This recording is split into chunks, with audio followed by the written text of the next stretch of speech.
Las imágenes que estás viendo corresponden a los últimos minutos de vida de un hombre que ya era una leyenda. Rosalino Sánchez Félix, conocido por el mundo como Chalino Sánchez, uno de los pioneros de la música regional mexicana. Aquella noche de 1992, en pleno concierto, mientras el público bailaba y lo ovacionaba, alguien se acercó al escenario y le entregó una nota. Chalino la leyó y su expresión cambió. Guardó silencio y decidió seguir cantando. Nunca se confirmó qué decía ese mensaje.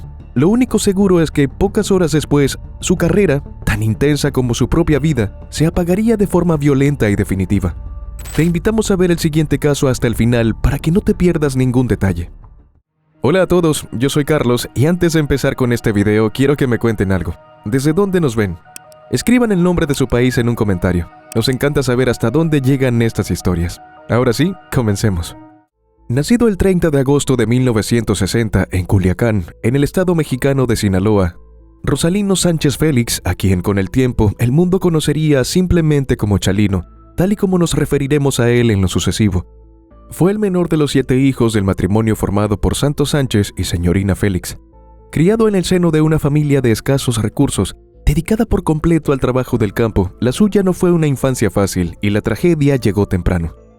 Cuando Chalino tenía apenas 6 años, su padre falleció, dejándolos sumidos en una precariedad aún mayor. Desde entonces, y a pesar de su corta edad, quedó al cuidado de su hermano mayor, que poco podía hacer para reemplazar la ausencia de una figura paterna. Esa falta de guía marcaría profundamente el carácter de Chalino. Pronto comenzó a meterse en problemas, como peleas constantes con muchachos de otros ranchos, enfrentamientos a golpes, palos y piedras. En ese entorno áspero aprendió rápido que la violencia no era una opción, sino una herramienta de supervivencia. Fue así como desarrolló un temperamento impulsivo y agresivo que lo acompañaría durante años y lo empujaría una y otra vez a situaciones límite. Después de todo, para Chalino mostrar debilidad no era una alternativa si quería seguir con vida. Al terminar la primaria, abandonó los estudios y se volcó por completo al trabajo en el campo junto a su familia, sin saber que aquel niño marcado por la pérdida y la violencia estaba destinado a convertirse en una figura rodeada de mitos, leyendas y un final tan oscuro como su propia vida. Por aquellos años, mientras el crimen organizado comenzaba a afianzarse en la zona, se cree que Chalino tuvo su primer contacto directo con la brutalidad. Según esta historia, nunca confirmada oficialmente, su hermana Juana habría sido víctima de una agresión sexual cometida por un miembro de un cártel ampliamente conocido en el pueblo, quien además la abandonó a su suerte en la vía pública. Al enterarse de lo ocurrido, Chalino, que rondaba los 15 años, sintió de inmediato el impulso de vengarla. Sin embargo, quienes lo rodeaban le dejaron claro que era imposible, que no tenía sentido y, sobre todo, que era demasiado peligroso. A la luz de los hechos posteriores, esa impotencia temprana parece haberse transformado en un rencor profundo que lo acompañaría durante toda su vida. Unos años más tarde, ya durante la década de los 70, aún en plena adolescencia, Chalino decidió cambiar su suerte. Cruzó la frontera de manera ilegal y se estableció en Estados Unidos. Su ambición era evidente. Aspiraba a algo más que a repetir la vida dura que había conocido en el rancho. Sin embargo, una de las versiones más extendidas sobre los motivos de su huida apunta a un episodio mucho más oscuro. Según un reportero estadounidense que años después entrevistó a muchos de sus amigos y conocidos, Chalino se habría topado con el presunto agresor de su hermana en una fiesta. Entonces, movido aún por aquel profundo deseo de venganza, se acercó al hombre y, sin mediar palabra alguna, desenfundó un arma de fuego quitándole la vida. De cualquier manera, tras abandonar México, en compañía de Juana y su hermano Armando, Chalino fue a parar a una ciudad en el suroeste del condado de Los Ángeles, en California, donde se refugió durante un tiempo en casa de una tía. Allí, lejos de su tierra y cargando con el peso de su pasado, comenzó a buscar cualquier forma de subsistir, dando los primeros pasos de una vida que pronto se vería envuelta en nuevas tensiones, peligros y leyendas. Al principio se dedicó a trabajos ocasionales, fue lavaplatos, lavacoches y realizó cualquier tarea que le permitiera sobrevivir. Con el tiempo, algunas versiones señalan que también se involucró en la venta de droga a pequeña escala y que llegó a montar, junto a su hermano Armando, un negocio como coyotes, ayudando a migrantes indocumentados a cruzar la frontera. Estas actividades lo mantuvieron siempre cerca del riesgo y de un entorno marcado por la ilegalidad. Lo que sí coincidían en afirmar incluso miembros de su propia familia era que Chalino sentía una fuerte inclinación por la música. Desde niño había soñado con convertirse en cantante y alcanzar la fama. Sin embargo, se desconoce si durante aquellos años, a finales de los 70 y comienzos de los 80, llegó a componer alguna canción o si la música seguía siendo por entonces solo un anhelo lejano. En ese mismo período, y a través de Juana, conoció a Marisela Vallejo Bolaños, con quien inició una relación sentimental que más tarde derivaría en matrimonio. Juntos formaron una familia y tuvieron 2 hijos, Adán Chalino Sánchez Vallejo y Cintia Sánchez Vallejo. Sin embargo, su verdadera inspiración no llegaría de la mano del amor ni de la estabilidad familiar, sino a partir de una nueva tragedia que volvería a ensombrecer la historia de los suyos. Todo ocurrió en diciembre de 1984, cuando el cuerpo sin vida de Armando fue encontrado en un hotel de Tijuana, luego de ser eliminado en un brutal ataque con arma de fuego. Tiempo después, el propio Chalino admitiría que el crimen fue el punto de quiebre definitivo. El detonante que lo empujó a acercarse seriamente a la música y a escribir una canción en memoria de su hermano. A partir de ese momento, ya no se detendría. Existe también una versión que sostiene que ese mismo año Chalino fue encarcelado. Los motivos nunca quedaron del todo claros, pero según este relato, fue dentro de prisión donde comenzó a componer corridos inspirados en las historias de sus compañeros de celda y de cualquier preso que tuviera algo digno de ser contado. En suma, su facilidad para componer letras resultó sorprendente y sus corridos empezaron a circular entre los internos, ganándole una incipiente fama y convirtiéndolo en el narrador de historias ajenas, de vidas violentas, de deudas pendientes y destinos sellados. A cambio, recibía distintas recompensas, a veces dinero, otras veces favores e incluso armas. Al ser liberado, Chalino se encontró muy solicitado entre los traficantes de poca monta y los criminales de Baja California. Escribía por encargo, sirviendo como una especie de agente de prensa musical para quien quisiera conseguir el dinero. Poco a poco Chalino fue sumando canciones y construyendo una leyenda. Fue así como alguien cercano le hizo una recomendación que terminaría siendo clave: acudir a los estudios San Ángel en la ciudad de Los Ángeles. Fue allí donde, gracias al apoyo de un productor que se interesó en él, Chalino grabó su primer demo en cassette con un grupo norteño, y además comenzó a registrar formalmente sus canciones. Junto a esta misma banda grabó diversos temas, como un corrido en memoria de Armando. En una valoración inicial, el productor sintió que la voz de Chalino no era la adecuada para interpretar música norteña. No obstante, después de que Chalino lanzó su demo debut, su popularidad comenzó a crecer entre la comunidad mexicano-estadounidense. Desde entonces no dejó de componer ni de grabar. Chalino no se parecía en nada a otras estrellas del género norteño. De hecho, se podría decir que su atractivo residía en ser una suerte de antiestrella. No se le veía como un artista, sino como un auténtico valiente recién llegado de un rancho sinaloense.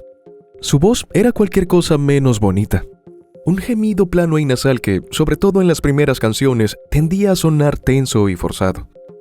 Se dice que su propia valoración fue que él no cantaba, sino que ladraba. Resultó que esta era una de sus mayores virtudes. Cuando la gente lo oía, sabía al instante que era diferente. Era una voz inconfundible y su aspereza sugería que Chalino había vivido intensamente y sabía de lo que hablaba. No se trataba de una banda de pop norteño con trajes vaqueros impecables, sino de un relato crudo surgido de los márgenes. Representaba la voz de un entorno dominado por economías ilegales y jerarquías paralelas, donde el dinero rápido convivía con costumbres profundamente arraigadas en el campo. En algún punto de ese camino, el nombre de Chalino llegó a oídos de Pedro Rivera, el productor musical y patriarca de la familia Rivera. Como resultado, a partir de 1990 realizó conciertos en diversos sitios de Los Ángeles y colaboró con varias bandas hasta formar Los Amables del Norte, con la cual produjo algunas canciones. Asimismo, firmó con varios sellos discográficos. Pese a ello, durante años su carrera avanzó de manera modesta. Chalino se presentaba en escenarios pequeños y lanzaba canciones de forma constante, pero sin un reconocimiento masivo.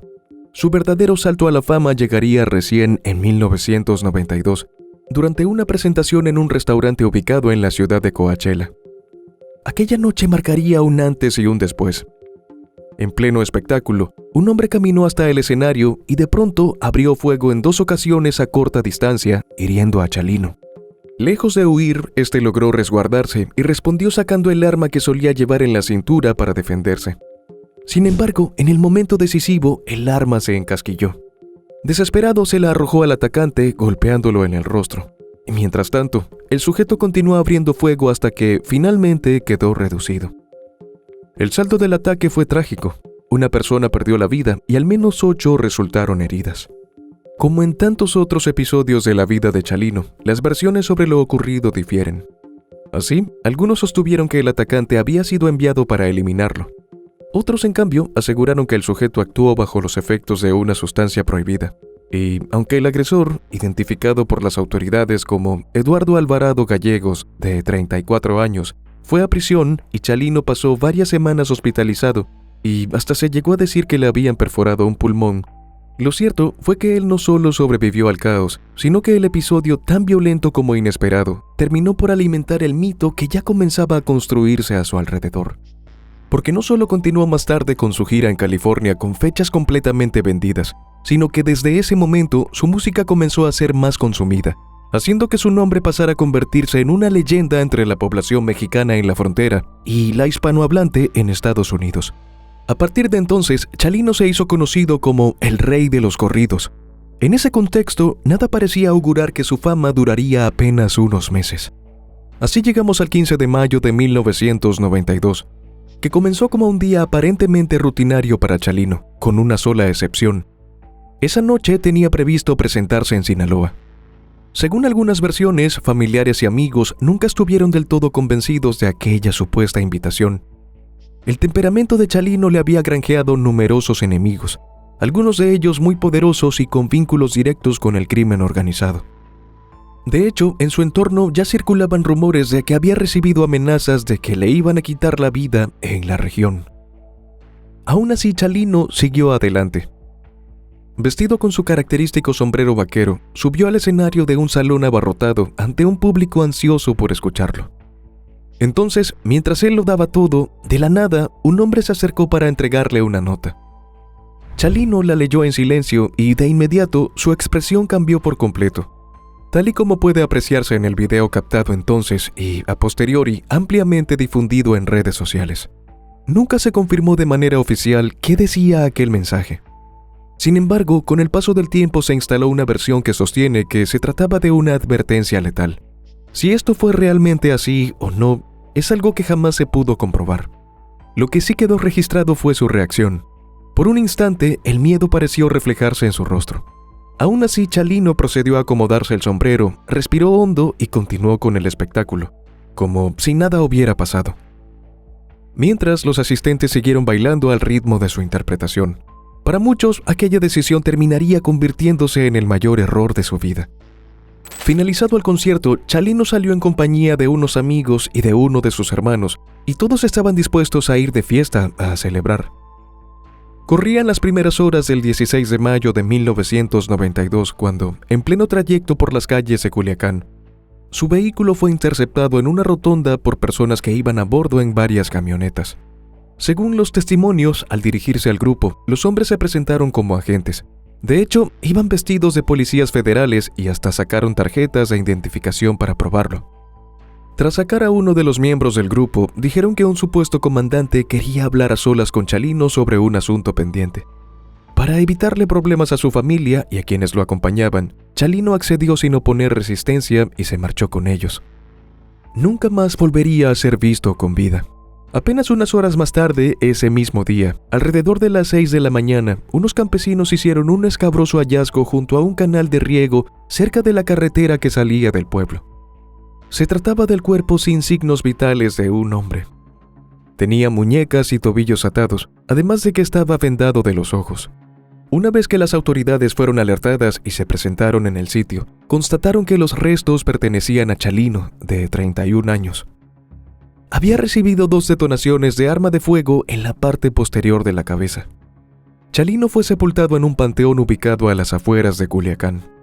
Hasta ahí llegaron familiares, amigos y seguidores para darle el último adiós, en una despedida marcada por el silencio, el dolor y la sensación de que una historia inconclusa había llegado a su final. A partir de ese momento, varios compositores se apresuraron a escribir innumerables versos en su honor. Su viuda llegó a contar que conocía más de un centenar de corridos dedicados a su esposo, y que seguramente existían muchos más de los que nunca llegó a escuchar. Al mismo tiempo, una de sus canciones más emblemáticas comenzó a sonar sin descanso en las radios, mientras que su discográfica lanzó una avalancha de álbumes póstumos, reutilizando grabaciones vocales para crear nuevas versiones en formatos de banda y mariachi, e incluso simulando duetos con figuras ya consagradas del género. En cuestión de pocos años, la escena del corrido, desde Sinaloa hasta el sur de California, se pobló de imitadores, jóvenes cantantes que replicaban el tono áspero y el estilo crudo de Chalino, posando para las cámaras con armas largas y cortas, como si el mito pudiera heredarse por imitación. Entretanto, en 1997, a 5 años de la tragedia, Eduardo pidió una apelación a su caso, pero esta le fue negada. En paralelo y con el paso del tiempo y la difusión del video del momento exacto en que Chalino recibió la nota, comenzaron a surgir innumerables hipótesis entre sus seguidores acerca del contenido de aquel mensaje. Algunos han sostenido que se trató de un ajuste de cuentas, otros incluso que había intentado cortejar a la mujer equivocada. Una tercera línea de especulación apuntó más atrás en el tiempo, a un episodio oscuro de su pasado que habría precipitado su salida apresurada de México y su posterior huida a Estados Unidos. Según esta versión, aquella presunta decisión violenta tomada años antes habría quedado pendiente, y aquella nota no habría sido otra cosa que el recordatorio de que ciertas cuentas nunca se cierran del todo. Sin embargo, personas cercanas al cantante llegaron a asegurar que la nota no contenía una amenaza, sino algo completamente distinto. En ese contexto de dudas persistentes y especulaciones, Cynthia decidió abordar el tema públicamente a través de sus redes sociales, al responder la consulta de un seguidor. Con claridad explicó que la reacción de su padre tras leer la nota y su posterior decisión de arrojarla al suelo hacían imposible conocer su contenido real. De ese modo cerró la puerta a las conjeturas y desmintió a quienes aseguran saber qué decía el mensaje. Además, Cynthia fue tajante al respecto, calificando esas versiones como simples rumores alimentados por teorías conspirativas creadas por algunos fanáticos. Lo cierto es que nunca se conoció la verdadera identidad de los hombres que lo interceptaron, ni mucho menos quiénes fueron los responsables de arrebatarle la vida a Chalino. Así las cosas, hasta el día de hoy, nadie sabe con certeza qué motivó realmente lo ocurrido. Mientras tanto, su hijo Adán, quien siguió sus pasos en la música y se dio a conocer artísticamente como Adán Chalino, llegó a alcanzar un notable éxito dentro del género regional mexicano, al protagonizar hitos importantes en su carrera como agotar un concierto en el Kodak Theater de Hollywood. El joven se consolidó rápidamente como una de las promesas del género, pero de manera tan trágica como inquietante, su historia también tendría un final abrupto. El 27 de marzo de 2004, el vehículo en el que viajaba por Sinaloa perdió el control tras reventar un neumático. Adán tenía apenas 19 años. Ahora que conoces todos los detalles de este impactante caso, ¿crees que Chalino sabía que no saldría con vida de aquella última presentación? ¿Consideras que fue una advertencia ignorada, una trampa cuidadosamente planeada o, por el contrario, piensas que simplemente pagó el precio de llevar una vida al límite? Compártenos tu opinión en los comentarios. Recuerda dejarnos tu me gusta antes de irte y no olvides suscribirte para estar pendiente de todos nuestros videos. Hasta la próxima.